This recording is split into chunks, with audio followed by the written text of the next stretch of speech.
चले जी, last class में हमने बोनस का कॉन्सेप्ट कवर अप कर लिया था और उसके हमने क्वेश्चंस भी डिस्कस कर लिए थे, क्वेश्चन सॉल्व भी कर लिए थे। आगे बढ़ जाते हैं towards the concept of idle time. It is idle time, idle, ideal नहीं है वो, आइडल टाइम।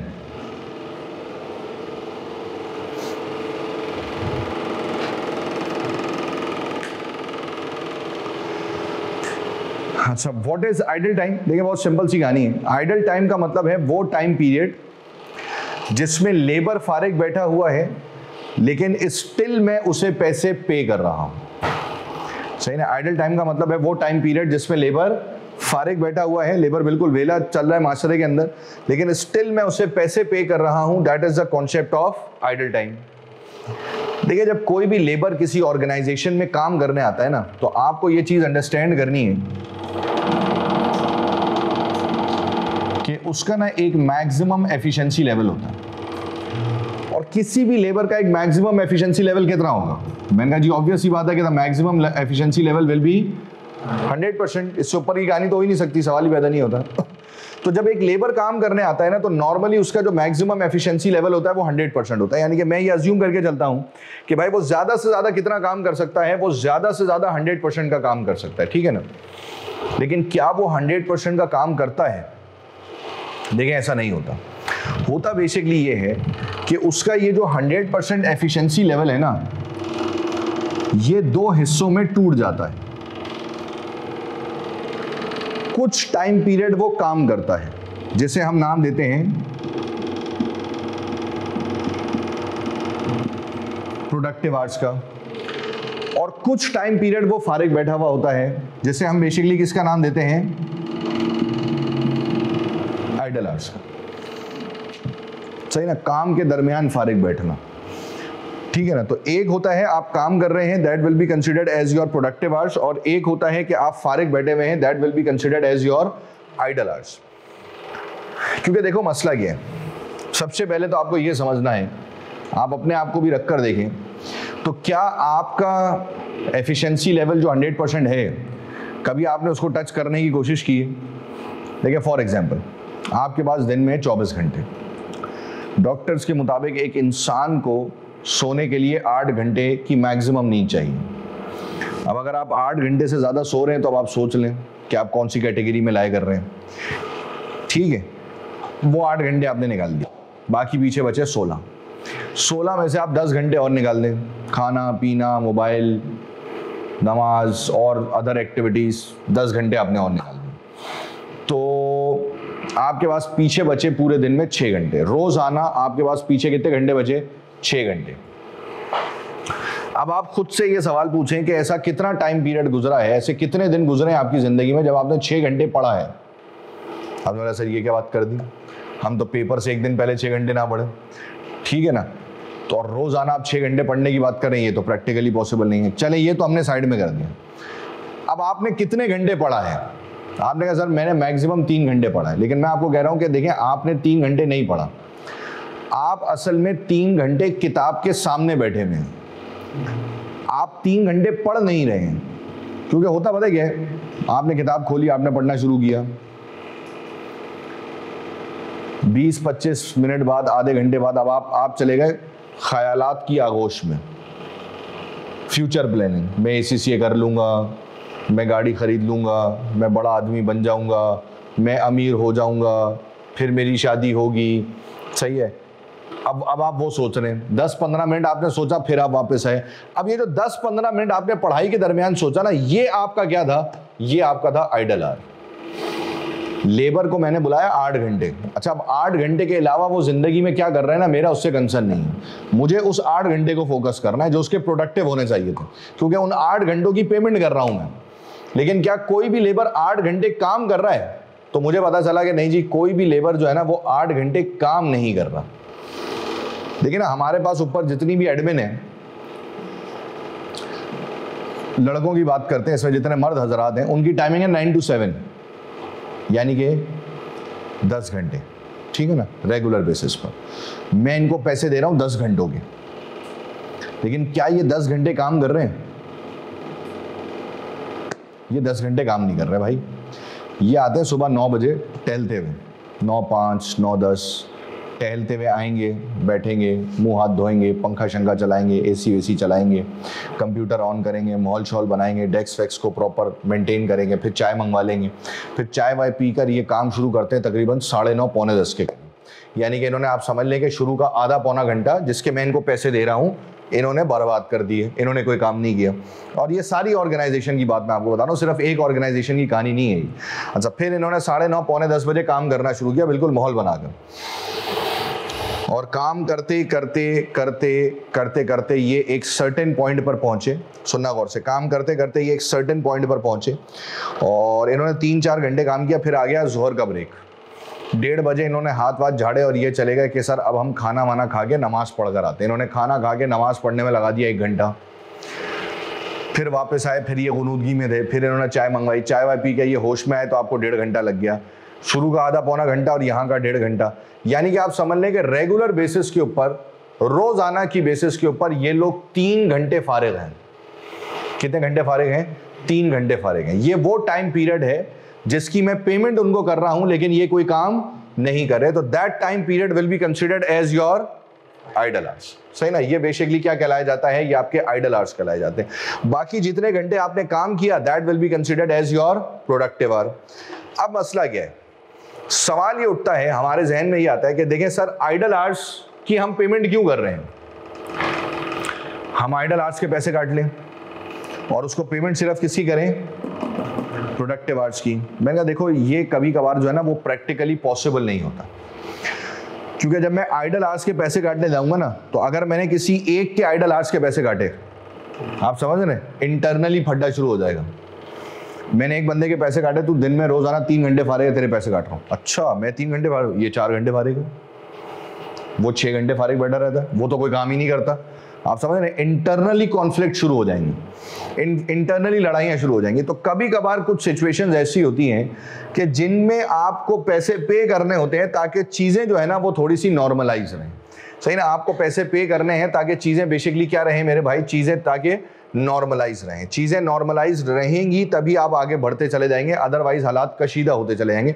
तो that is basically the concept of idle time कि यार ठीक है, मुझे पता है लेबर फारिग बैठा हुआ है, लेकिन मैं कुछ कर नहीं सकता। अगर एक के पैसे काटूंगा तो फिर दूसरे पे इल्जाम लगेगा, फिर तीसरे पे, फिर चौथे पर, और फिर इंटरनल कॉन्फ्लिक्ट शुरू हो जाएंगे।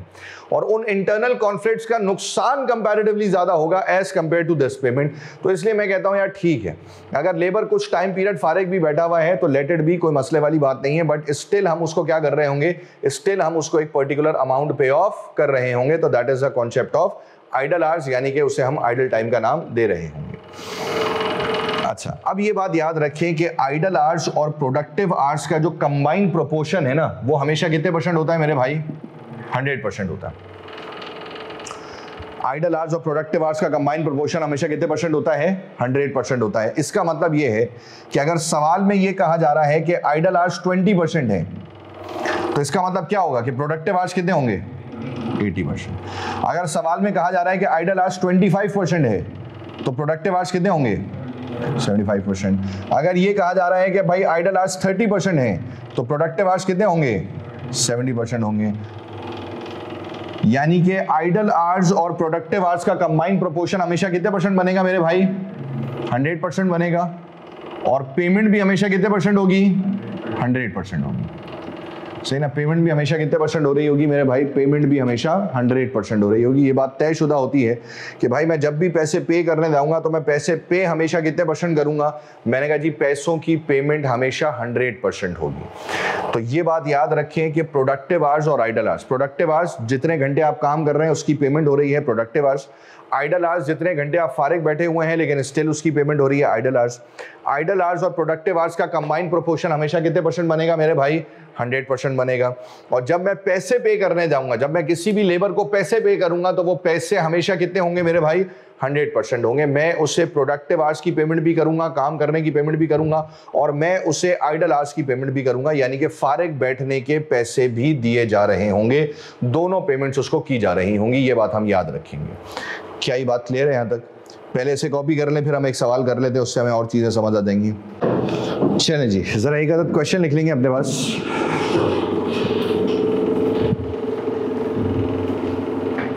Labour produced 6,000 units,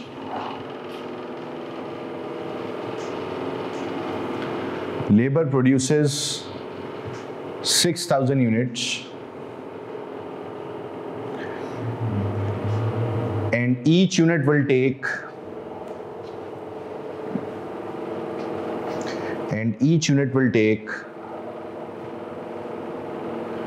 2.5 hours to complete, and each unit will take 2.5 hours to complete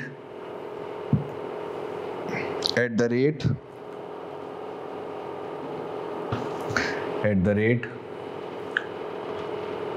of $20 per hour.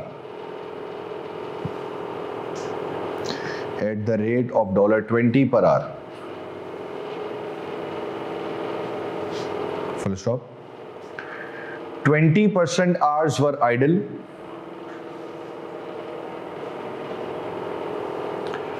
20% hours were idle.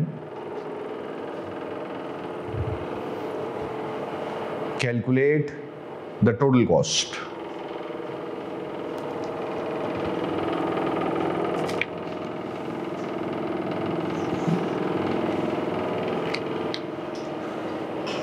Calculate the total cost. ठीक हो गया भाई, कोई मसाइल? अब जरा पेन रख दें, कैलकुलेटर उठा लें और पहले तसल्ली के साथ पूरा सवाल मेरे साथ सॉल्व करें और समझें कि किस तरीके से सॉल्व होगा। फिर उसको मैं टाइम दूंगा, आप छाप लीजिएगा। भाई कितने यूनिट्स बनाए? 6,000 यूनिट्स। लेबर भाई ने कितने यूनिट्स बनाए? 1 यूनिट बनाने का टाइम पीरियड 2.5 घंटे। 1 यूनिट बनाने का टाइम पीरियड 2.5 घंटे। क्या मैं 6,000 यूनिट्स का टाइम पीरियड निकाल सकता हूँ? 1 यूनिट बनाने में 2.5 घंटे लग रहे हैं, तो 6,000 यूनिट्स बनाने में कितना टाइम लगेगा? कैलकुलेट हो सकता है? तो मैंने कहा भाई उसको कैलकुलेट करने के लिए हम क्या करेंगे, हम 6,000 को मल्टीप्लाई कर देंगे किससे? 2.5 से। हम 6,000 को मल्टीप्लाई कर देंगे किससे? 2.5 से। तो 6,000 इंटू 2.5 क्या आएगा? 15,000 घंटे। ऐसे ही है ना? एग्रीड? अच्छा, ये 15,000 घंटे उसने काम किया है, इसका मतलब है कि ये आपके क्या माने जाएंगे? Productive hours. ठीक हो गया। तो अब वो मेरे पास टहलता हुआ आया और उसने कहा कि सर सबसे पहले तो जितने घंटे मैंने काम किया है ना, बराए मेहरबानी जरा उसकी नोटें ले आए। जितने घंटे मैंने काम किया है बराए मेहरबानी जरा उसकी क्या ले आए? नोटें ले आए। अच्छा, 1 घंटे का रेट कितना है? 1 घंटे का रेट है 20, ऐसा ही है? 1 घंटे का रेट कितना है? 20। तो उसने कहा जी सबसे पहले तो आप मुझे जो है ना वो ये जो 15,000 घंटे मैंने काम किया है और 1 घंटे का रेट है 20, इसकी पेमेंट कर दें। 1 घंटे का रेट है 20, मुझे कितने घंटों की पेमेंट करनी है? कैलकुलेट कर सकता हूं। 15,000 घंटों की पेमेंट कैलकुलेट करने के लिए मैं क्या करूंगा? 15,000 इंटू 20। हाँ भाई, 3 लाख। एग्रीड? और अच्छा, ये जो 3 लाख की अमाउंट है, ये कितने घंटों की अमाउंट है? 15,000, जो कि तुम्हारे क्या थे? प्रोडक्टिव आवर्स थे। सवाल में देखकर बताओ आइडल आवर्स कितने हैं? 20%। गौर से सुनना मेरी बात, सवाल में आइडल आवर्स कितने हैं? तो मुझे बताओ अगर आइडल आवर्स 20% है तो प्रोडक्टिव आवर्स कितने परसेंट होंगे? 80%। तो ये जो मैंने 15,000 घंटे निकाले ना, ये असल में कितने परसेंट है? 80%। और ये पेमेंट इन घंटों की है। जब ये घंटे 80% है तो इसका मतलब है ये पेमेंट भी कितने परसेंट होगी? जबकि हमने पेमेंट कितने परसेंट करनी है? 100%। इसका मतलब है कि अभी जो मैंने 3 लाख की अमाउंट निकाली है वो असल में कितने परसेंट है मेरे भाई? वो 80% है। मुझे जो अमाउंट कैलकुलेट करनी है वो कितने परसेंट होनी चाहिए? वो 100% होनी चाहिए। तो इसका मतलब ये है कि मेरे पास एक परसेंटेज की अमाउंट गिवन है जिसकी मदद से मुझे किसी दूसरी परसेंटेज की अमाउंट निकालनी है। जब आप एक ऐसे पॉइंट पर आ जाएं जहां पर आपके पास 1% की अमाउंट गिवन हो और उससे आपने दूसरी परसेंटेज की अमाउंट निकालनी हो, तो वहां पर एक फॉर्मूला लगता है जिसे मैं अपनी लैंग्वेज में जादुई फॉर्मूला कहता हूं। अच्छा, ये इसे मैं जादुई फॉर्मूला क्यों कहता हूं, ये भी आपको आगे चलकर पता चल जाएगा, समझ आ जाएगा। ये जादुई फॉर्मूला इस वजह से है क्योंकि जहां पर कॉस्टिंग के अंदर, कॉस्ट एंड मैनेजमेंट अकाउंटिंग के जितने पेपर है ना, जहां पर कोई भी फॉर्मूला काम नहीं आता ना, वहां पर ये फॉर्मूला लगता है। यानी कि जिस सवाल में आपको ऐसा लगेगा सर दुनिया के तमाम दरवाजे बंद हैं, ये सवाल ना सॉल्व हो पाएगा हमसे, तो आप समझ लीजिएगा कि वो सवाल इसी फॉर्मूले से सॉल्व होगा। और वो सिंपल सा फॉर्मूला है, that is amount multiply by required divided by given. वो फॉर्मूला है amount multiply by required divided by given. Board पर देखिए, अमाउंट कितनी है? 3 lakh, multiply by required 100, divided by given 80। जी भाई कितना? 375,000। चेक कर लें सब, यही आ रहा है। अमाउंट 3 लाख, रिक्वायर्ड था 100, तो multiply by 100 divided by given था 80%। तो मैंने फॉर्मूले में अप्लाई किया तो मेरे पास टोटल कॉस्ट कैलकुलेट हो गई कितनी? 3,75,000। इसका मतलब है कि मैं जो लेबर को टोटल अमाउंट पे करूंगा दैट विल बी 375,000। ठीक हो गया भाई। अब आप इसके सॉल्यूशन को तसल्ली से देख लें ताकि वो सॉल्यूशन भी आपको देख ले। कोई सवाल है तो मुझसे पूछ लें, नहीं तो छाप लें। चले जी, डन है। एक और सवाल लिख लें जरा।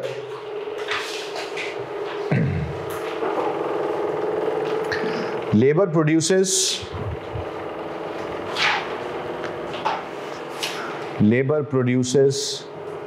15,000 units, 15,000 15,000 units, and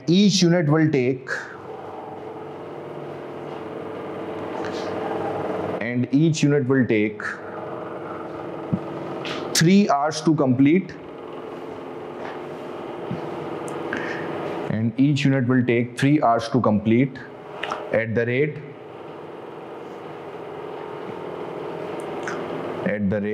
of $12 per hour. $12 per hour. Full stop. 25% were idle hours. 25% were idle hours. Calculate the total cost. 25% were idle hours. Calculate the total cost.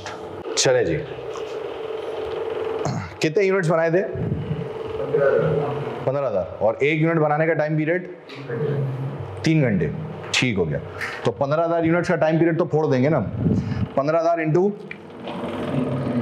ठीक हो गया, 15,000 इंटू 3, तो ये कितना हो जाएगा? मैंने भाई ये हो जाएगा बेहतरीन किस्म का, जालिमाना किस्म का 45,000। यानी कि टोटल जो काम हुआ है वो 45 घंटे हुआ है। तो ये 45,000 आवर्स जो हैं that will be considered as your productive hours. ऐसे ही ना, 45,000 घंटे जो हैं वो आपके क्या माने जाएंगे? वो आपके प्रोडक्टिव आवर्स कंसिडर किए जाएंगे। इसमें तो किसी को कोई एतराज नहीं है। ठीक है, आगे बढ़ जाओ। पहले 45,000 घंटों की पेमेंट कर दें। 1 घंटे का रेट कितना था? 12। तो 45,000 घंटों की पेमेंट निकालने के लिए मैं क्या करूंगा? मैं 45,000 को मल्टीप्लाई कर दूंगा 12 से, 5,40,000। अच्छा देखो, ये 45,000 घंटों की पेमेंट है, यानी कि असल में ये प्रोडक्टिव आवर्स की पेमेंट है। अभी इसमें दूसरी पेमेंट शामिल करना जरूरी है। ठीक हो गया, क्योंकि हम टोटल पेमेंट करते हैं। अच्छा, सवाल में बताओ आइडल आवर्स कितने थे? 25%। अगर 25% आइडल आवर्स हैं तो प्रोडक्टिव आवर्स कितने होंगे? यानी कि ये जो अमाउंट मैंने निकाली है ये असल में कितने परसेंट है? ये 75% है। एग्रीड? हमें कितने परसेंट अमाउंट निकाली है? हमें निकाली है 100%। यानी कि अभी जो अमाउंट हमने निकाली है वो 75% है, पर मुझे जो अमाउंट निकालनी है वो कितने परसेंट निकालनी है? 100% निकालनी है। तो वो वही जादुई फॉर्मूला अप्लाई हो जाएगा, that is amount multiply by required divided by given. Amount कितनी है 540, required is 100, given is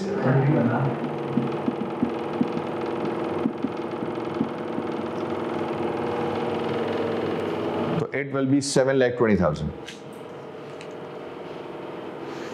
agreed? Clear है बात यहां तक? एक क्वेश्चन और लिख लेंगे।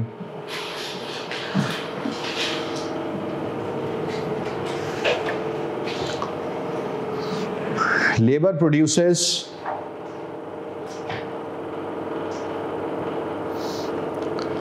produces 12,000 units.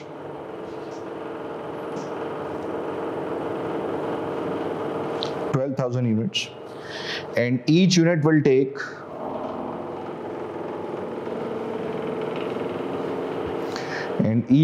take 4 hours to complete. Each unit will take 4 hours to complete at the rate of $18 per hour. At the rate of $18 per hour. Full stop. 30% hours were idle. 30% hours were idle.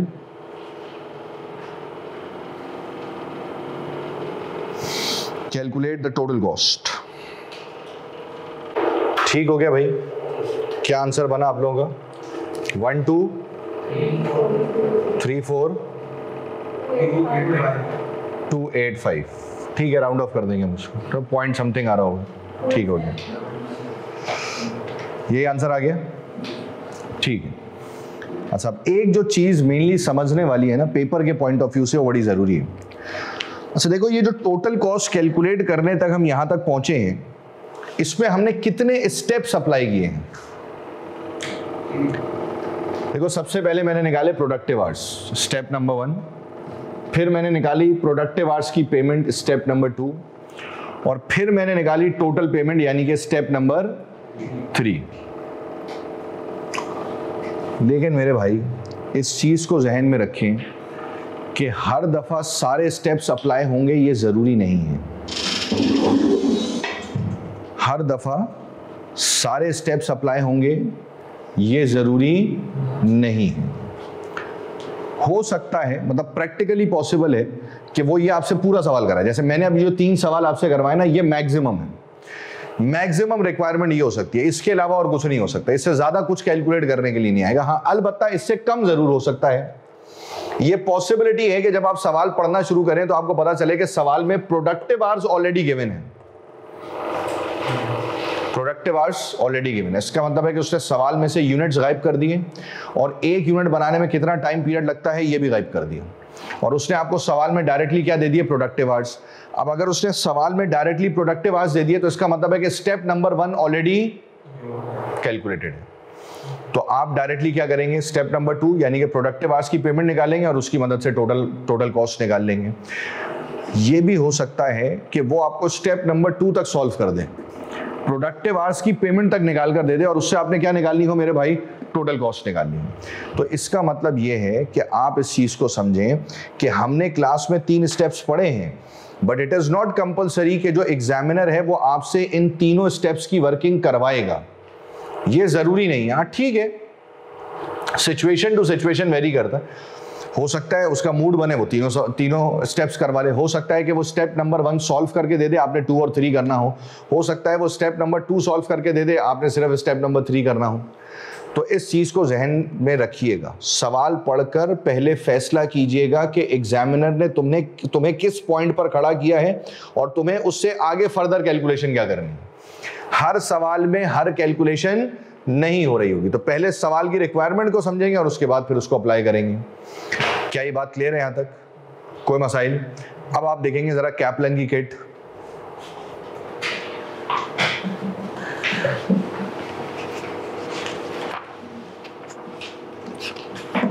का सवाल 87, कैपलन की kit का question 87। Cost per our.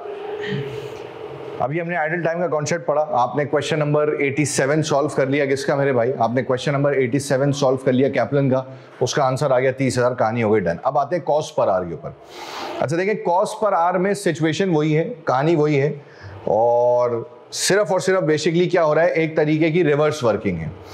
अब तक सवाल में क्या हो रहा था, देखिए अब तक जो हमने आइडल टाइम का कॉन्सेप्ट पढ़ा ना, उसमें हमें 1 घंटे का रेट गिवन होता था, हमें 1 घंटे का रेट गिवन होता था, और उस 1 घंटे के रेट से हम क्या कैलकुलेट करते थे मेरे भाई? हम टोटल कॉस्ट कैलकुलेट करते थे। 1 घंटे का रेट गिवन होता था और उससे हम क्या कैलकुलेट करते थे? उससे हम टोटल कॉस्ट कैलकुलेट करते थे। अब है cost per our, reverse working. अब मुझे टोटल कॉस्ट दी हुई होगी और मुझे उससे 1 घंटे का रेट कैलकुलेट करना होगा। मुझे टोटल कॉस्ट गिवन होगी और मुझे उससे क्या कैलकुलेट करना होगा? 1 घंटे का रेट कैलकुलेट करना होगा। इसका मतलब है कि हम जो चीज कैलकुलेट करेंगे that is cost per hour, और कॉस्ट पर आवर कैलकुलेट करने का फॉर्मूला बनेगा total cost divided by total hours. Formula बनेगा total cost divided by total hours, ठीक है ना। तो सिंपल सी कहानी है कि जब आपको वो सवाल में कहे कि जी calculate the cost per hour, सही ना, जब वो आपको सवाल में कहे कि जी calculate the cost per hour, तो ऑटोमेटिकली इसका मतलब ये है कि आपने क्या कैलकुलेट करना है? आपने कैलकुलेट करनी है 1 घंटे की कॉस्ट, और 1 घंटे की कॉस्ट कैलकुलेट करने के लिए क्या फॉर्मूला लगेगा? 1 घंटे की कॉस्ट कैलकुलेट करने के लिए फॉर्मूला लगेगा total cost divided by total hours. Formula लगेगा total cost divided by total hours. अच्छा, total cost divided by total hours, भाई ये तो गिवन होगी क्वेश्चन में, सही भाई, it will be given in the question, ठीक है ना, it will be given in the question, ये तो सवाल में गिवन होगी, इसका तो मसले का हल ही कोई नहीं। टोटल कॉस्ट यानी जब हमें कॉस्ट पर आवर कैलकुलेट करनी होगी ना, तो कॉस्ट पर आवर कैलकुलेट करने के लिए हमें कुछ करने की जरूरत नहीं है, total cost will be given in the question. ये तो हर हाल में आपको सवाल में दी हुई होगी, डिवाइडेड बाय टोटल आवर्स।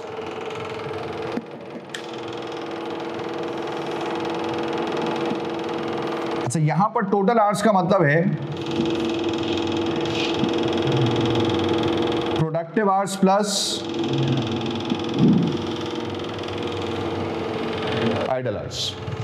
यहां पर टोटल आवर्स का मतलब क्या है? Productive hours plus idle hours. अब इसमें होगा ये कि हमें सवाल में प्रोडक्टिव आवर्स और आइडल आवर्स में से ना कोई एक चीज गिवन होगी, सही ना। हमें सवाल में प्रोडक्टिव आवर्स और आइडल आवर्स में से कोई एक चीज क्या होगी मेरे भाई? प्रोडक्टिव आवर्स और आइडल आवर्स में से कोई एक चीज गिवन होगी, और मैं उसकी मदद से क्या कैलकुलेट कर लूंगा? मैं उसकी मदद से टोटल आवर्स कैलकुलेट कर लूंगा। अभी थोड़ी देर पहले हम ये पढ़कर आए, प्रोडक्टिव आवर्स और आइडल आवर्स का कंबाइंड प्रोपोर्शन हमेशा कितने परसेंट बनता है? 100%। अब मुझे दोनों में से कोई एक चीज गिवन होगी, या तो सवाल में प्रोडक्टिव आवर्स दिए हुए होंगे या फिर सवाल में आइडल आवर्स दिए हुए होंगे। दोनों में से कोई एक चीज गिवन होगी, उसकी मदद से मैं क्या निकालूंगा मेरे भाई? उसकी मदद से मैं टोटल आवर्स कैलकुलेट कर लूंगा, फॉर्मूले में अप्लाई करूंगा, आंसर कैलकुलेट हो जाएगा, जिंदगी एंजॉय करेंगे। तो कॉस्ट पर आवर फॉर्मूला बनेगा total cost divided by total hours. मैंने आपको बता दिया कि टोटल आवर्स में बेसिकली क्या है, टोटल कॉस्ट हमेशा सवाल में दी हुई होगी, आपको उसकी टेंशन लेने की जरूरत नहीं है। जहां तक बात रही है किसकी मेरे भाई? जहां तक बात रही है टोटल आवर्स की, तो टोटल आवर्स में दो चीजें आ जाएंगी, that is productive hours plus idle hours. मैंने आपको बता दिया कि प्रोडक्टिव आवर्स और आइडल आवर्स का कंबाइंड प्रोपोर्शन हमेशा कितने परसेंट बनता है? 100% बनता है।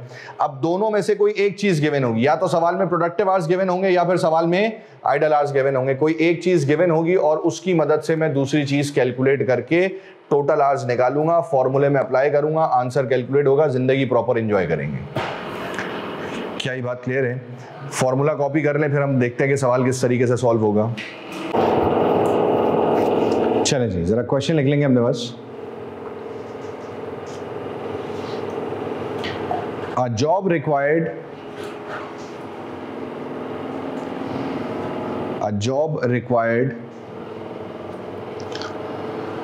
20,000 productive hours,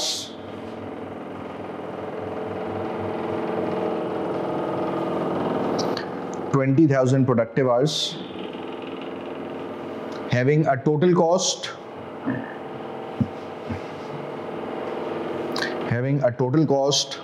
of $350,000.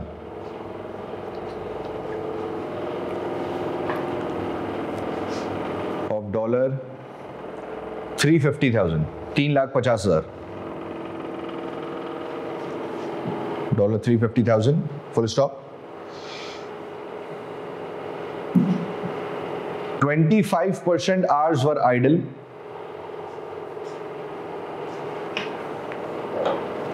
25% hours were idle.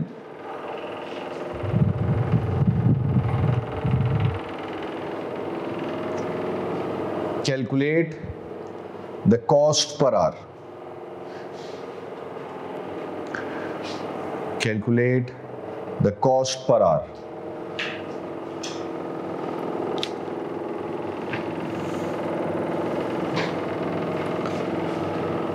ठीक है भाई, जरा पेन शेन रख दें, कैलकुलेटर उठाएं, पहले पूरा सवाल समझ लें फिर छापिएगा। मुझे क्या निकालना है? Cost per are. और कॉस्ट पर आर कैलकुलेट करने का formula is total cost divided by total hours. अच्छा, टोटल कॉस्ट तो गिवन है ना सवाल में भाई, टोटल कॉस्ट कितनी गिवन है? आपने कहा सर 3.5 लाख। मैंने कहा ठीक है, मुझे डिवाइड किससे करना है? टोटल आवर्स से। मुझे सवाल में देखकर बताओ क्या तुम्हें टोटल आवर्स दिए मैं? जल्दी जल्दी जल्दी जल्दी, टोटल आवर्स दिए मैं? नहीं दिए। क्या दिया हुआ है? प्रोडक्टिव आवर्स दिए मैं। ठीक है, कितने? 20,000। क्या आइडल आवर्स के बारे में कुछ बताया हुआ है? क्या बताया है? आइडल आवर्स कितने परसेंट है? 25%। तो प्रोडक्टिव आवर्स कितने परसेंट होंगे? 75%। ऐसे ही ना भाई, अगर आइडल आवर्स 25% है तो प्रोडक्टिव आवर्स कितने होंगे? यानी कि ये जो 20,000 आवर्स है ये असल में कितने परसेंट है? एग्रीड? मुझे क्या चाहिए? Total hours. टोटल आवर्स का मतलब है कि मुझे कितने परसेंट चाहिए? 100%। भाई मेरे पास जो आवर्स दिए हुए हैं वो 75% है, मुझे 100% आवर्स चाहिए। यानी कि एक परसेंटेज की वैल्यू गिवन है और मुझे उसकी मदद से दूसरी परसेंटेज की वैल्यू कैलकुलेट करनी है। तो मैं उसमें बहुत ही बेहतरीन और जालिमाना किस्म का वही जादुई फॉर्मूला अप्लाई कर दूंगा, that is amount multiply by required divided by given. Board पर देखेंगे, amount is 20,000 multiply by required is 100 divided by given is 75। 26,667 कर लेते हैं, ऐसा कर लेते हैं, ठीक हो गया। तो ये जो 26,667 मेरे पास कैलकुलेट हुआ है, ये असल में क्या है मेरे भाई?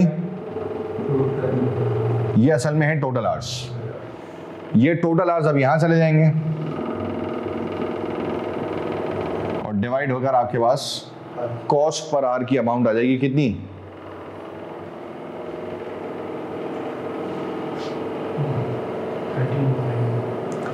13 पॉइंट, हाँ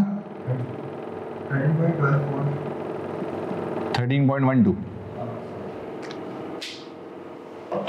सिंपल और आसान। अब आप सवाल को देख लें ताकि सवाल आपको देख ले। कोई मसला है तो पूछ ले, नहीं तो छाप लें। जी भाई डन। जरा एक और सवाल लिख लें अपने पास।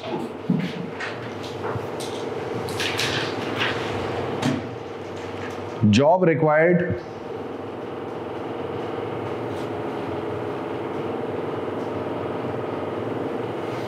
job required 25,000 productive hours,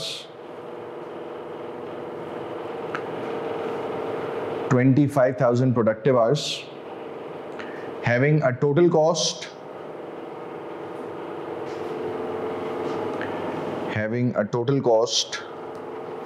of $480,000 of $480,000, 4,80,000, $480,000, full stop. 30% hours were idle.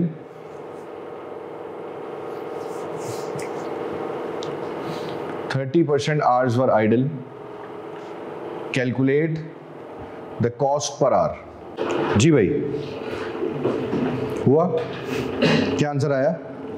13.44 cost per are निकालने के लिए हमने सबसे पहले क्या ली होगी, टोटल कॉस्ट कितनी थी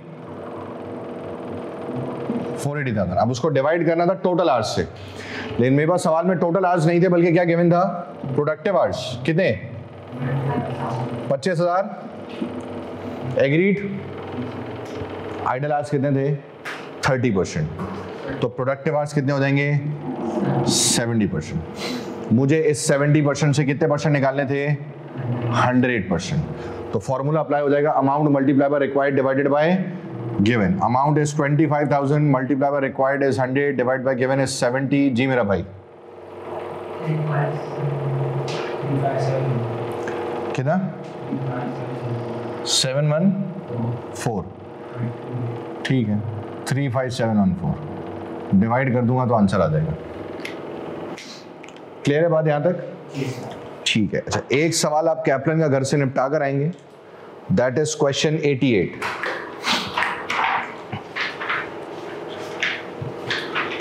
कैप्लन क्वेश्चन 88, ये अब आपका होमवर्क है, ये आप घर से निपटा के आएंगे, इंशाल्लाह नेक्स्ट क्लास में फिर हम आगे कंटिन्यू करेंगे।